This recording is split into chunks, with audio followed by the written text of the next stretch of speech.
All right, picture this. You're right at the peak of your game.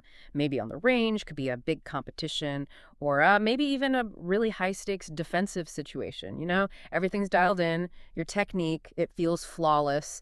That pistol mounted red dot zeroed perfectly, your grip, your stance, it's all textbook stuff. And you've got that feeling, that absolute confidence. You just know the shot is going to land exactly where you intend it to. A perfect bullseye. On paper, in theory anyway, it looks like guaranteed precision. But then something's a little off. The shot doesn't land quite right. Maybe it's off by an inch, maybe two, perhaps even more. And you know your technique was solid, felt perfect. So you pause, you reevaluate, maybe re-aim, try again. And that subtle deviation, it's still there. What gives? What if I told you the culprit might not be your aiming, not your trigger control, maybe not even the optic itself? What if it's something as, well, seemingly harmless, something you probably need for vision or safety as your own eyewear? Exactly. Your glasses. That's right. Your prescription glasses, your tough ballistic safety glasses, even your favorite shooting sunglasses. Mm-hmm. Mm-hmm. They could be secretly sabotaging those shots. It sounds crazy, right? The thing you wear for clarity or protection. It does. And here's the really unsettling part, the kicker, as you said. This isn't just about feeling frustrated missing a target in practice or, losing a few points in a match. Okay. For law enforcement, for armed civilians, this unseen optical interference, Yeah. it could mean the absolute critical difference between stopping a threat, effectively, and a stray round potentially injuring an innocent bystander. Which could lead to devastating legal liabilities. Wow. Absolutely devastating. And you're right, this isn't about someone just having bad aim, fundamentally, or some major flaw in red dot optics. What we're really diving into today is a highly complex, often quite subtle optical interaction. It's like a hidden distortion that can have these profound real-world consequences. Okay, so what's the technical term here? The term at the heart of this whole discussion is parallax. Right, parallax. I've heard that. Yeah, specifically how it relates to these pistol-mounted red dots, and crucially, how your chosen eyewear really complicates that optical path. It introduces this whole new layer of potential error. Gotcha. That's complexity. It does. So our mission today with this deep dive is to really pull back the curtain on this. It's often ignored, honestly. We want to unpack the actual science behind it, understand the tangible effects for different kinds of shooters. Like competitors versus maybe law enforcement or but folks caring for self-defense. Exactly. From the dedicated competitor chasing every fraction of a second to officers and citizens where every single round fired carries immense weight. And most importantly, we want to reveal practical, actionable solutions, things you can actually do to mitigate this hidden threat. Okay, good. Solutions are key. Definitely. And our foundational source for this critical discussion is a really well-researched article. It's titled Parallax, Red Dots, and Glasses, Accuracy Risks for Shooters. And lays out a compelling and, frankly, a vital case for why every shooter really needs to understand and account for this issue. Excellent. Sounds like a crucial topic. All right, let's unpack it. Okay, so let's really dig into this because it honestly sounds like we have a genuine sleeper agent hiding right there in our most trusted gear setup. Something that seems not just harmless, but actually beneficial, right? Yet it could be profoundly impacting our performance when it matters most. It's a very deceptive problem. Yeah, the core idea, as you said, is that all glasses, and we mean the whole range, basic safety glasses, sunglasses, even expensive prescription lenses, they all can introduce some optical distortion. That's the crux of it. And that's just so counterintuitive, isn't it? You put glasses on for clarity, for protection, or to get your vision sharp. You absolutely do not expect them to actively reduce your accuracy, especially when you're using something like a sophisticated red dot sight. Precisely. We're talking about adding another optical element, the glasses, into an already complex optical system, the red dot sight and your eye. Right. So how exactly do our helpful glasses turn into this unexpected saboteur? What's the science? Okay, let's get into the fundamentals. Why do glasses, which are supposed to help us see, cause this kind of trouble with a red dot? It mostly boils down to the inherent nature of lens curves, how light behaves when it passes through them. Lens curves. You mean like how they wrap around your face? Exactly. Most glasses aren't perfectly flat pieces of plastic or glass, are they? They're curved. Sometimes just a little, sometimes quite a lot. That curvature helps them fit the face better, gives better peripheral view, better protection, or sometimes it's just how they look. Sure, makes sense. But that curve, just by its shape, inherently causes the lens to act like a very weak prism, or a weak lens itself. Oh, okay. And any lens, even a weak one, inherently bends light as it passes through. Now, If that bending isn't precisely controlled across the entire surface of the lens, you get unintended bending, subtle optical distortion. Like looking through a window pane that isn't perfectly flat, maybe has a slight wave in it. That's a perfect analogy. You might not consciously notice the wave because your brain adapts, but it's still subtly altering the path of the light coming through. Okay. When that subtly altered light then goes into your red dot optic and then into your eye, it can throw off the perceived alignment between the dot and the target. Now, prescription lenses, that's where things can get even more pronounced, more complex. Right, because they're designed to bend light in very specific ways already. Exactly. Lenses made to correct specific vision issues, particularly for astigmatism, or the ones like progressive bifocals, they bend light in even more varied and intricate ways across their surface. Let's take astigmatism first. How does that play into this? Okay, so with astigmatism, your eye's cornea or lens isn't perfectly round like a basketball. It's shaped more like a football, right? Hmm. Uneven curvature. The prescription lens is specifically ground to counteract that, meaning it has different refractive powers along different directions, or meridians. Okay, different focusing power depending on the angle. Correct. So this creates a non-uniform kind of directional light bending effect. Now imagine your red dot. It should be a nice, crisp, round point of light. But for someone with astigmatism, looking through their corrective lens, that dot might appear distorted, maybe like a starburst or smeared into a line, or a comma shape, sometimes even like multiple overlapping dots. Wow, so you're not even starting with a clean aiming point, potentially. Potentially, yes. Or your brain tries its best to sort of average it out, find the center of that weird shape.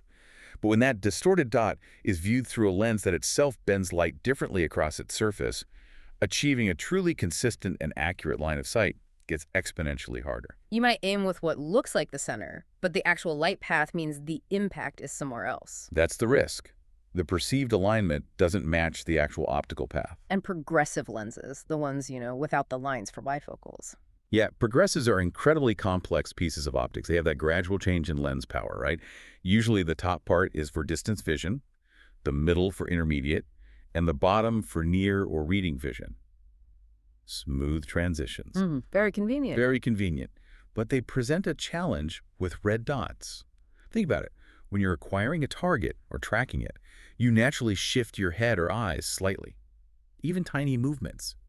As you do that, the light from the red dot might be passing through different power zones of that progressive lens. Ah, I see. So the light's path changes depending on where you're looking through the lens. Precisely. So the dot's light enters your eye through various parts of your lens depending on subtle head movements or how you naturally hold your head. Yeah. And each part is subtly altering its path. This can cause what shooters sometimes describe as a swim effect. The dot seems to subtly shift or jump around as your eye moves relative to the lens. Which would make getting a consistent, rock-solid sight picture incredibly difficult. Extremely difficult. You're fighting an aiming point that seems to be moving slightly on its own. And then there's the cost factor. Cheaper eyewear. Ah, yes, the you get what you pay for discussion. Does it apply here, too? Often, yes. It's tempting to save money, of course. But many inexpensive glasses, whether they're just generic safety specs or maybe fashion sunglasses, they often lack the really rigorous optical correction standards you find in higher quality options. Yeah, meaning? Meaning the consistency of how they bend light across their surface can be highly irregular. You might have areas that are okay optically, but other areas, especially out towards the edges, might cause inconsistent refraction. This can introduce optical aberrations, maybe chromatic aberrations, where colors fringe, or spherical aberration, where light doesn't focus perfectly, causing blurriness or haze. So the image quality itself degrades, which could affect how you see the dot. Exactly. It can subtly distort the crispness or perceived position of your red dot. Contrast that with high-quality lenses. They're often made using precision processes, like digital freeform grinding. This ensures the optical properties are really consistent across the entire lens surface, minimizing those unwanted distortions. It's like the difference between looking through, say, a quality camera lens versus maybe a cheap plastic magnifier toy. That's a very good way to put it. That precision in manufacturing directly impacts how cleanly and consistently light passes through to your eye and then through your red dot. Okay, so the glasses themselves are bending light in potentially problematic ways. But what about the red dot itself? I thought the whole point was that they were parallax-free. Yeah, that is a really widespread misconception, or maybe an oversimplification, that all red dots are truly parallax-free at all distances. Hmm. In a practical sense, that's just not the case. Okay. How so? Most red dot sites are meticulously designed to be parallax-free, or very close to it, only at one specific, often longer distance. For example, maybe it's set at 25 yards or 50 yards, sometimes even 100 yards, depending on the optic's intended use. Ah, okay. So only at that specific range. Correct. At that distance, if your head moves slightly behind the optic, the dot should stay right on the target. Point of aim equals point of impact, regardless of small eye position shifts. However, outside of that narrow engineered parallax-free zone, Hmm. especially at closer, typical defensive distances. Like 3 to 10 yards, stuff that happens up close. Exactly. Those incredibly common distances for self-defense, CQB training, many competition stages. Huh. The inherent design of the red dot does allow for some small amount of parallax error. It's physics. Okay, so there's some potential parallax in the dot itself up close. Yes. And it's at these closer ranges where the additional distortion introduced by your eyewear becomes significantly more problematic. It compounds the issue. Gotcha. The glasses distortion adds on to the inherent close-range parallax potential. Precisely. The article we're referencing, it highlights this starkly. It says even a tiny half degree of optical error introduced by your glasses, which is almost visually imperceptible. Yeah, half a degree sounds tiny. It is tiny, but it can translate to several inches off target at these close ranges. Wow. Inches from a half-degree error. That's significant. That's a miss. It absolutely can be. That's a substantial impact from something you likely can't even consciously perceive.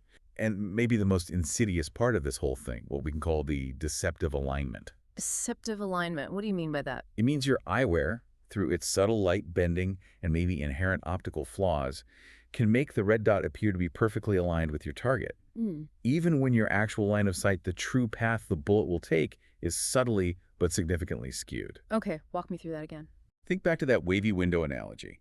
Imagine you're shining a laser pointer through that wavy window onto a distant object. The dot appears to be on the object, but because the window is wavy, the actual direction the laser beam is traveling is slightly different from where your eye perceives it to be pointing from your side of the window. Ah, okay. The window is bending the light path. Exactly. Your brain is amazing at compensating. It tries to interpret what it sees as correct. But the optical path has been fundamentally altered by the lens, your glasses, in this case. So you might think you're placing that dot perfectly center mass, holding it rock steady, yet the bullet consistently impacts inches away. Because of this unseen optical offset caused entirely by the glasses. Correct. And this aiming error gets even worse. It's exacerbated when you're shooting from non-standard, awkward positions. Like peeking around cover. Or shooting from inside a car. Or moving. Precisely.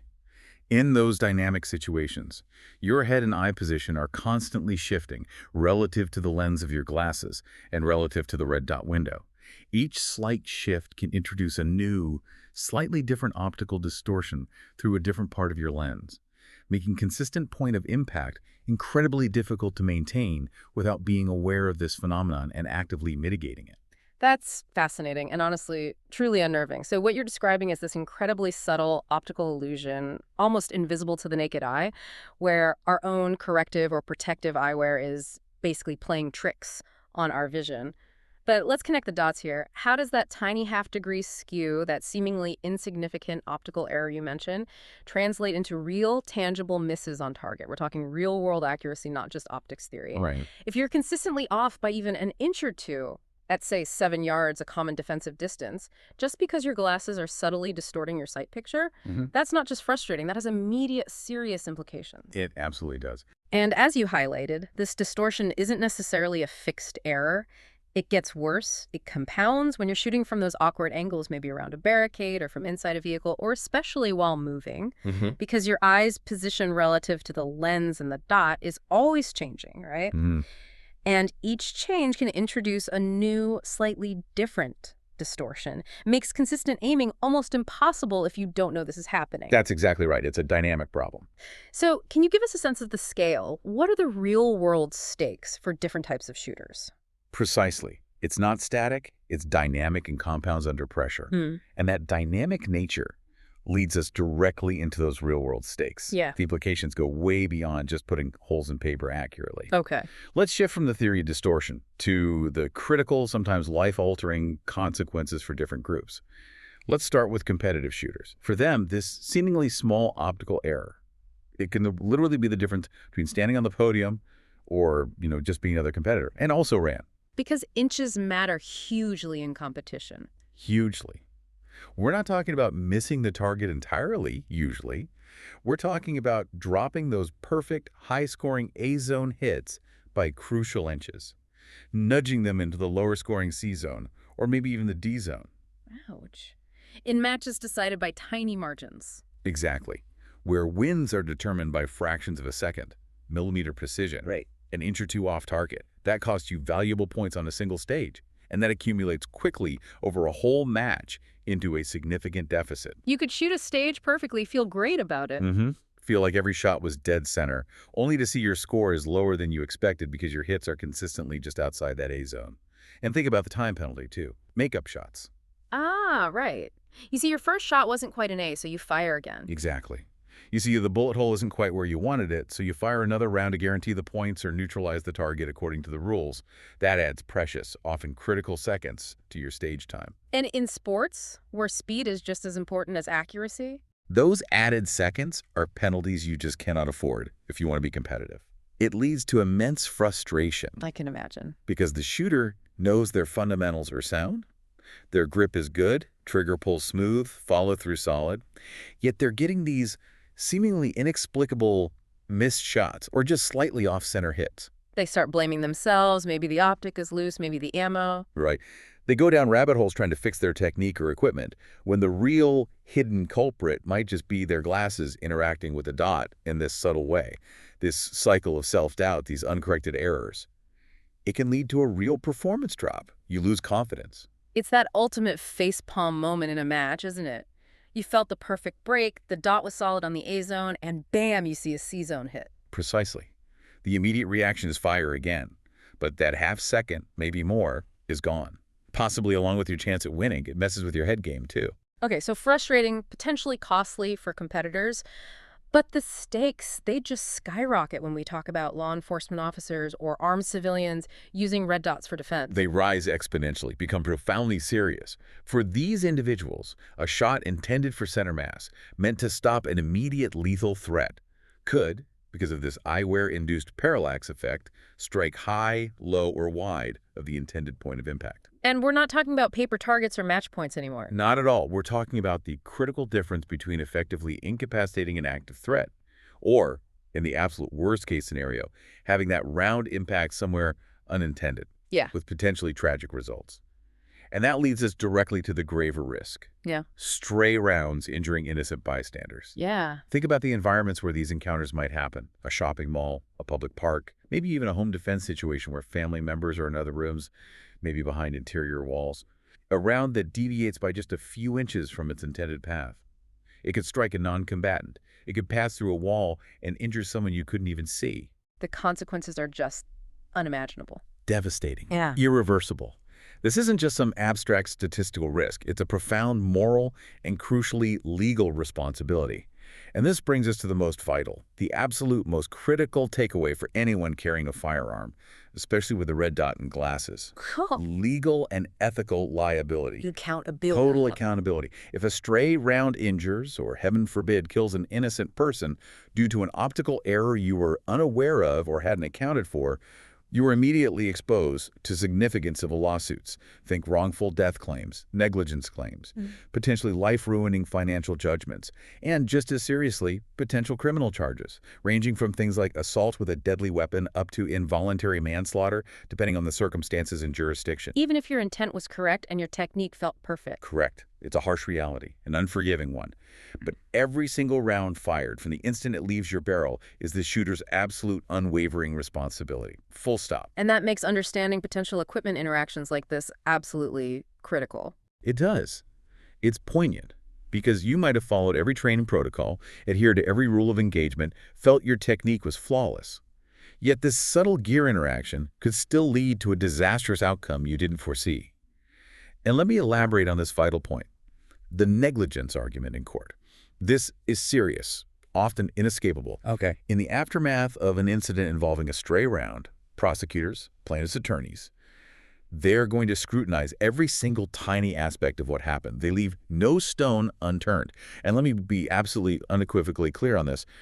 Arguing parallax from my glasses caused me to miss is not an accepted legal defense. It will not work. You can't just blame the gear interaction. You cannot stand before a judge or jury and successfully claim your eyewear made you miss, therefore absolving you of responsibility. Yeah. It doesn't work that way. The legal system, quite rightly, expects due diligence regarding your equipment, your entire system. Due diligence meaning you tested it, you understood it. Exactly.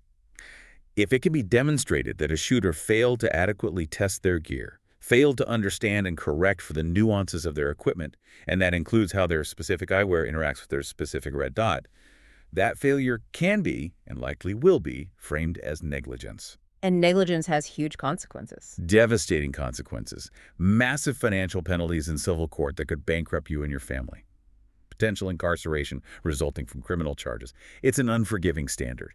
And it underscores why understanding this issue, proactively mitigating it, is absolutely paramount for anyone who carries a firearm for defense or duty. The courts will ask, what did you know about your gear?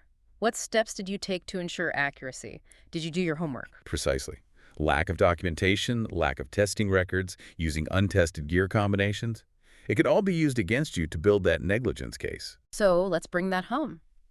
What does this all mean for you listening right now if you're an armed citizen carrying concealed or a law enforcement officer on duty? It means that personal responsibility goes way beyond just safe gun handling and knowing basic marksmanship. It extends to every single piece of gear you rely on, every component in your setup. You have to understand how they work together. The legal scrutiny, especially after any use of force incident, is intense, thorough, often merciless. It is. And every single round fired from the moment it leaves that barrel is your absolute responsibility. No excuses.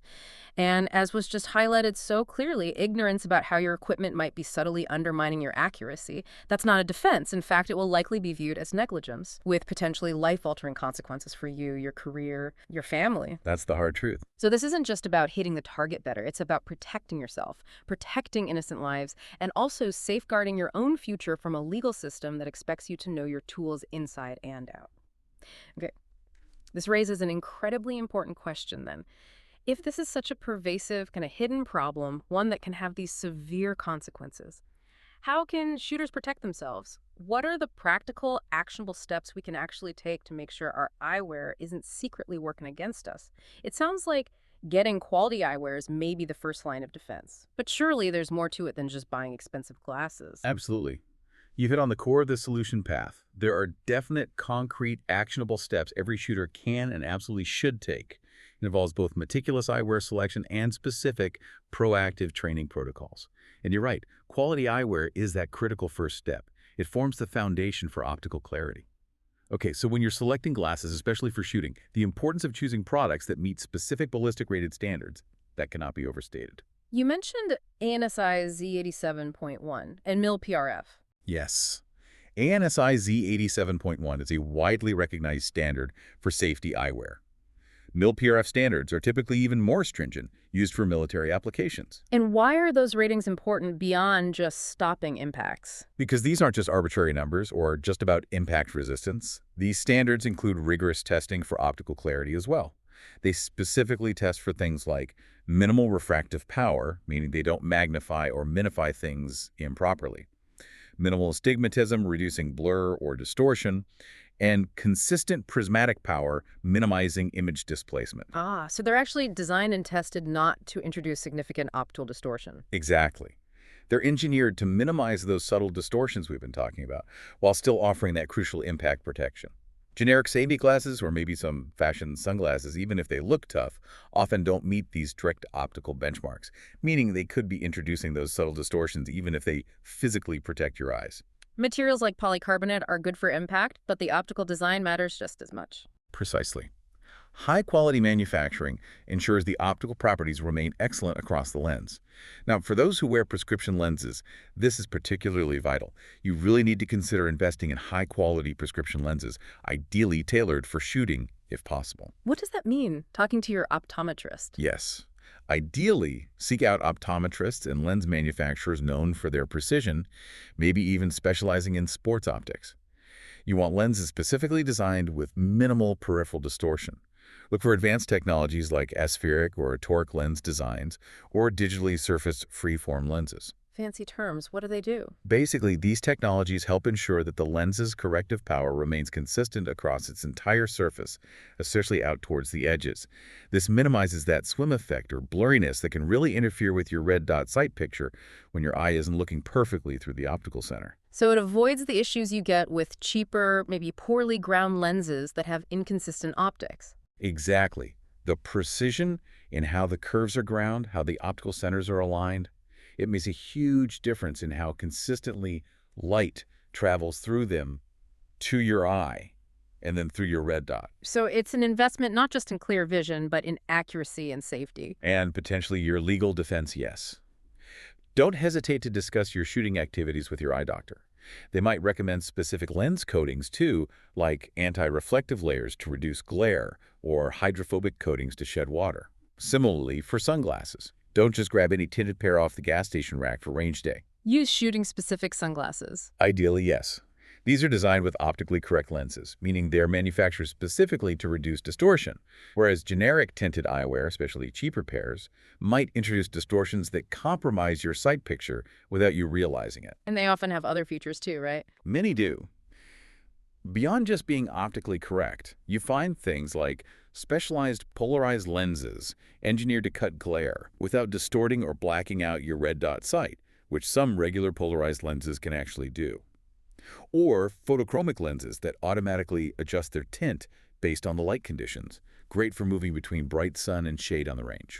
So they're performance tools, not just fashion. Absolutely, they're precision optical instruments designed to enhance clarity and contrast, while crucially ensuring the light from your red dot reaches your eye on an unadulterated path. The goal isn't just UV protection, it's preserving that clean optical path. And this leads us to maybe the single most crucial piece of advice regarding eyewear selection and use. Okay. You must always test your specific glasses with your specific optics before you rely on that combination for anything serious. Anything serious, meaning competition, training, self-defense. Anything where accuracy truly matters. Wow. This cannot be overstated enough. Seriously. Don't just assume it works. Do not assume. Don't assume that just because your glasses are high quality or because your optic claims to be parallax-free at 50 yards, that the combination works perfectly for you at all relevant distances and angles. Each person's eye is unique, each pair of glasses has its own subtle properties, each red dot model has its characteristics. They interact uniquely. So testing is the only way to know for sure. It is the only way to confirm true performance and identify any hidden distortions specific to your setup. How do you do that test easily? A simple, effective test. Put your firearm on a stable rest, like sandbags or bipod. Aim through your red dot with your glasses on at a distinct point on a target. Now, keep the gun perfectly still, but move your head slightly. Move it left to right, up and down just a bit behind the optic window. Okay, so you're changing your eye position behind the dot. Exactly. Now watch the dot relative to the target. Does the dot appear to shift significantly off your aiming point as your head moves? If it moves noticeably, you have a parallax issue, and it's being exacerbated by your eyewear at that specific distance.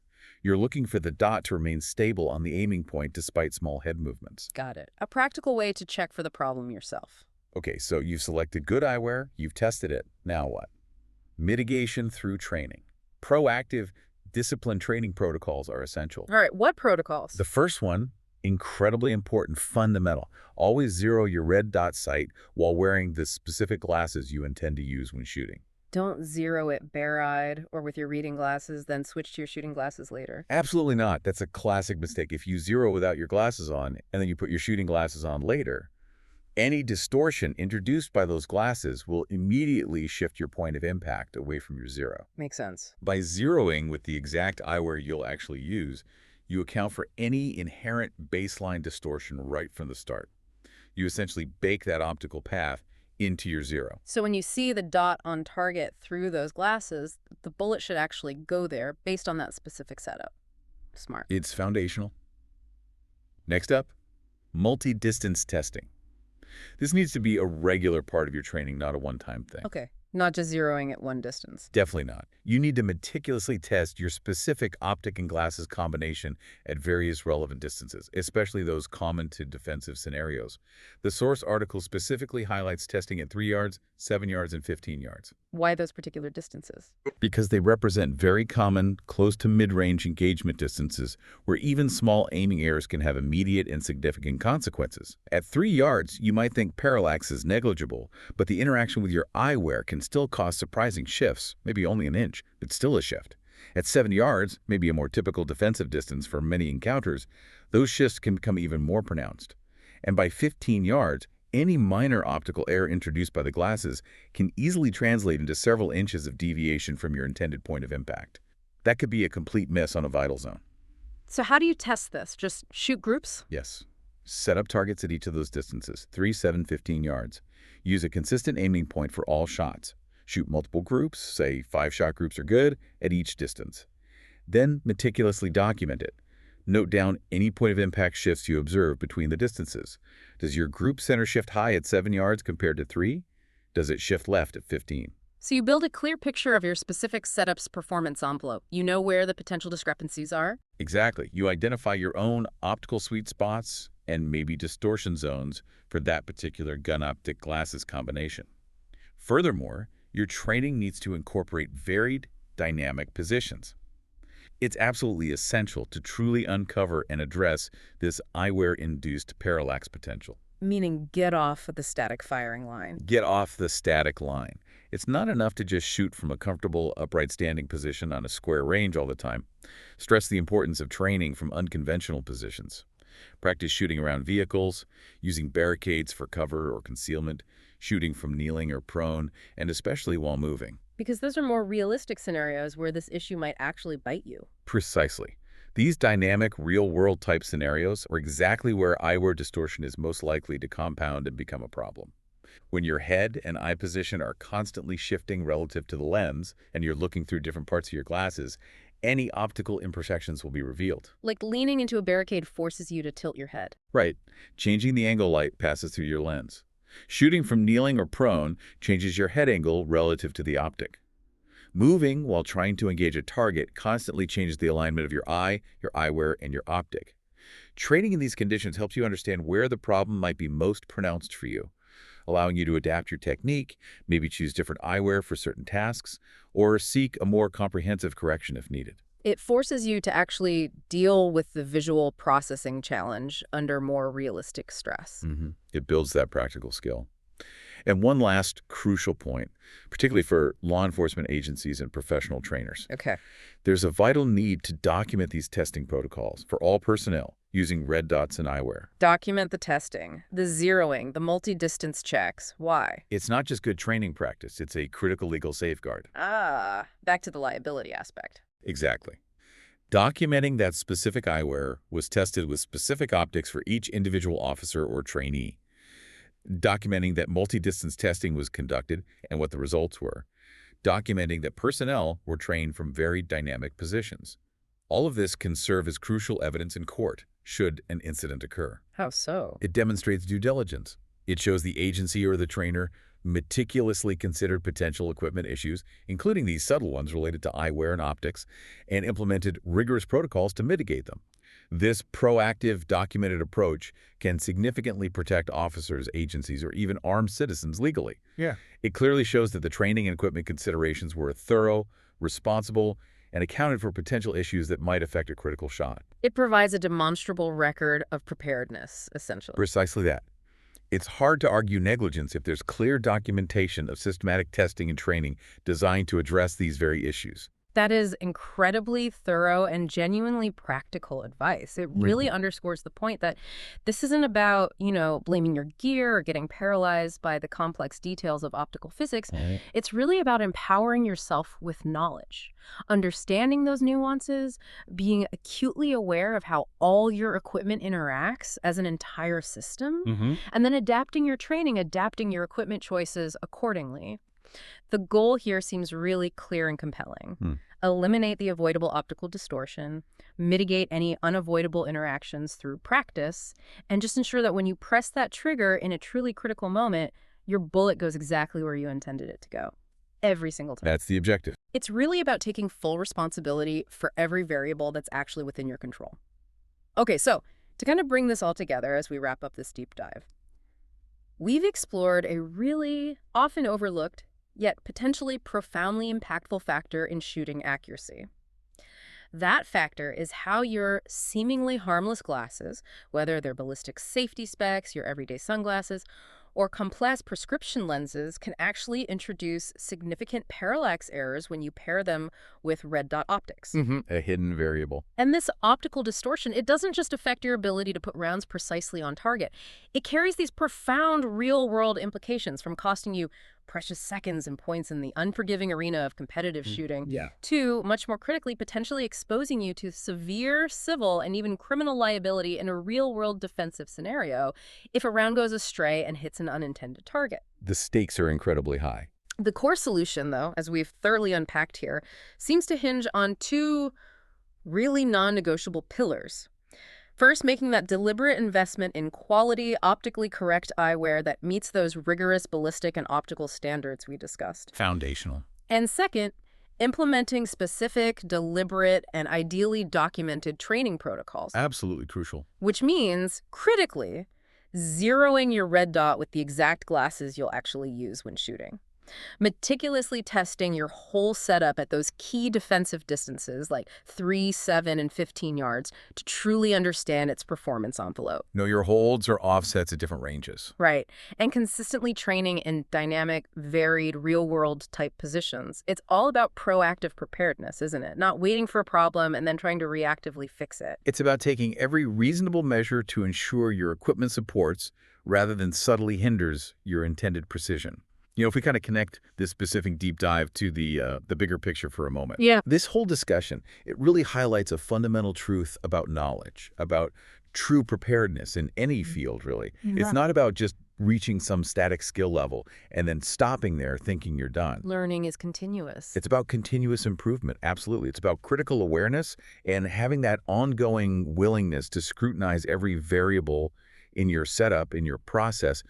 True preparedness, true mastery involves understanding all the variables in your operational ecosystem. Even the subtle, often overlooked ones, like how your glasses might interact with your sighting system. It's about leaving no stone unturned in that pursuit of precision and safety. And responsibility, yes. Yeah. Relentless pursuit. So maybe as you reflect on this, the final thought I'd want to leave everyone listening with kind of extends beyond just the world of firearms. How often do we make assumptions?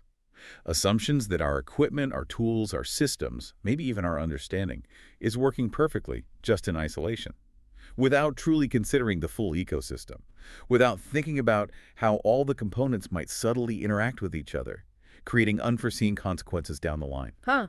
That's a really interesting point. It applies everywhere. It really does. This principle applies across the board. Maybe it's in the way different software apps interact or conflict on your computer. Maybe it's subtle wear and tear on a critical component in your car that creates some weird domino effect later. Could even be how different pieces of information or misinformation combine online to form a deceptive overall picture. So where else in our lives might these small, seemingly insignificant details or these overlooked interactions, where might they be having significant, unforeseen consequences? Exactly. Consequences that maybe we could mitigate with just a little deeper understanding, a bit more scrutiny, maybe some proactive, systematic testing or questioning. It's a call to look closer, question assumptions. Precisely. What happens when we actually look a little closer, when we test things systematically, when we really try to understand the whole ecosystem, not just the individual shiny parts? It's definitely something to think about. The pursuit of knowledge, as we explored today, is often a journey into uncovering those hidden layers of complexity.